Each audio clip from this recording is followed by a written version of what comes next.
parlant d'éthique, nous avons avec nous Dominique Payette pour nous partager sa vision sur l'importance d'inclure cette dimension dans vos projets en entreprise. Bonjour, je m'appelle Dominique Payette, je suis avocate de formation. J'ai fait ma maîtrise en droit des fintech ou des technologies financières. C'est à ce moment-là que je suis vraiment tombée en amour pour l'encadrement des nouvelles technologies en finance. Dans ma pratique, en droit des technologies, en droit de la vie privée, en éthique de l'intelligence artificielle, j'ai le bonheur d'effectivement opérationnaliser ces principes et ces règles-là. Donc, c'est quoi l'éthique en intelligence artificielle?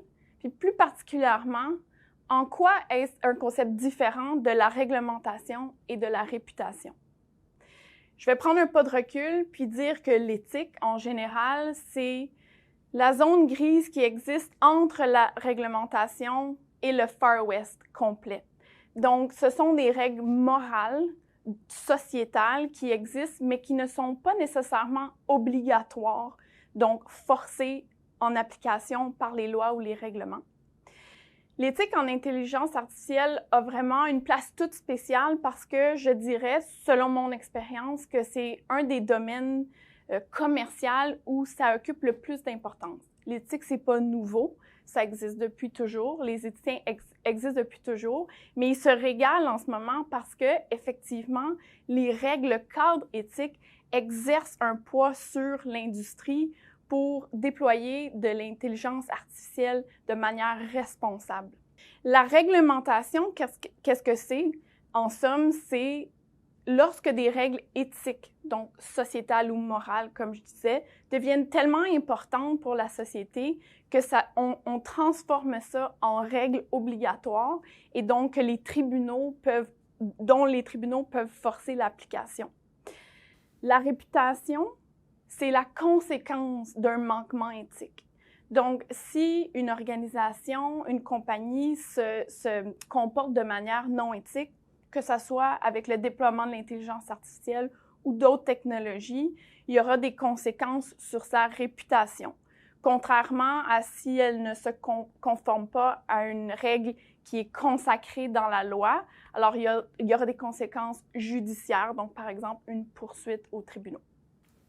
Donc, pourquoi l'éthique en IA est-il un concept important en entreprise et donc pour vous qui voulez travailler en entreprise? Quelles pourraient être les conséquences potentielles de ne pas se préoccuper de l'éthique de l'IA? Concernant l'importance et pourquoi cette importance, je catégoriserais ça en deux grands groupes. Premièrement, le rapport avec les investisseurs et deuxièmement, le rapport avec les clients. Donc, premièrement, le rapport avec les investisseurs, on pense à la responsabilité sociale de l'entreprise. C'est quelque chose qui a pris beaucoup d'importance dans les dernières années. C'est pas nouveau. C'est un concept qui existait. Il y avait des rapports émis. Mais avec la nouvelle norme ou les nouvelles normes, je devrais dire ESG, c'est quelque chose qui prend beaucoup de volume et beaucoup d'importance. Les investisseurs demandent à connaître quelle est la responsabilité sociale des entreprises dans lesquelles ils investissent et d'avoir plus de précision, de détails sur les efforts de ces entreprises-là. C'est devenu très important pour leur rendement envers les investisseurs. Deuxièmement, et de manière tout aussi importante, c'est la relation avec les clients. Les individus de la société québécoise, canadienne sont de plus en plus conscients qu'ils ont beaucoup de renseignements personnels auprès des entreprises et considèrent ça de plus en plus important que ces entreprises-là les gèrent de manière adéquate. Il y a bien sûr la base, il faut respecter les obligations. Il y a des lois sur la vie privée qui vont d'ailleurs faire l'objet d'une modernisation au Québec et au Canada. Il y a également des règles prudentielles émises par les régulateurs des banques. Donc ça, c'est la base auquel les consommateurs, les individus s'attendent. Mais ils s'attendent à plus. Quand on fait des sondages dans les communautés, chez les clients, on voit que les clients s'attendent à ce qu'on utilise non seulement le renseignement personnel de manière légale, mais aussi de manière éthique. Qu'on n'ait pas faire tout plein d'analytiques sans leur consentement, par exemple, qu'on ne génère pas de la nouvelle donnée à leur insu, qu'on ne discrimine pas par notre utilisation de la donnée et qu'on soit transparent dans la manière qu'on le fait. Maintenant, je pense que les conséquences potentielles de ne pas se préoccuper de l'éthique de l'IA sont logiques par rapport à ce que je viens d'expliquer. Au point de vue investisseur, de ne pas être capable de démontrer qu'on se comporte de manière éthique avec les données peut avoir des répercussions sur la réputation. Même chose pour les clients. Et donc, la perte d'investisseurs et la perte de clients est une conséquence potentielle significative de ne pas se préoccuper de l'éthique en IA. Donc, quelles sont les actions qu'une entreprise et vous-même peut prendre pour renforcer ses pratiques en éthique en IA? La première action à prendre, selon moi, c'est de se doter de principes directeurs. On peut beaucoup se baser sur la documentation dans l'industrie et choisir nos principes, c'est-à-dire les principes qui s'appliquent bien à notre entreprise.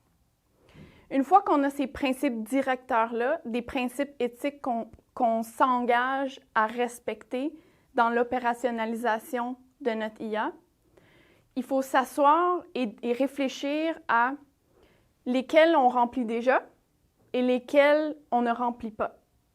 Il y a des entreprises qui sont plus avancées en matière de gestion de risque qui vont déjà remplir certains critères éthiques, d'autres qui sont moins matures, qui vont devoir poser plus d'actions pour se rendre à la conformité à leurs principes directeurs. Donc, en somme, il faut savoir quels sont nos principes éthiques et comment, dans les faits, on les applique. Quelles sont les compétences requises pour travailler en éthique de l'IA? La beauté de l'éthique de l'IA, c'est que c'est multidisciplinaire. Pour arriver à ses fins en entreprise, en éthique de l'IA, il faut briser les silos en différents groupes. Bien sûr, il y a les avocats, mais il y a aussi les gens en gestion de risque. Il y a bien sûr les scientifiques de données, les ingénieurs de données. Il y a tout un groupe de disciplines qui sont importants en éthique de l'IA. Pour pouvoir y travailler, il faut se familiariser avec le travail des autres parties prenantes de l'écosystème. Ce n'est pas requis d'être un expert dans tous ces domaines-là, mais il faut se familiariser. Je vous donne un exemple. Dans mon mandat Fairness by Design, on rédige un guide pour prévenir les biais algorithmiques discriminatoires.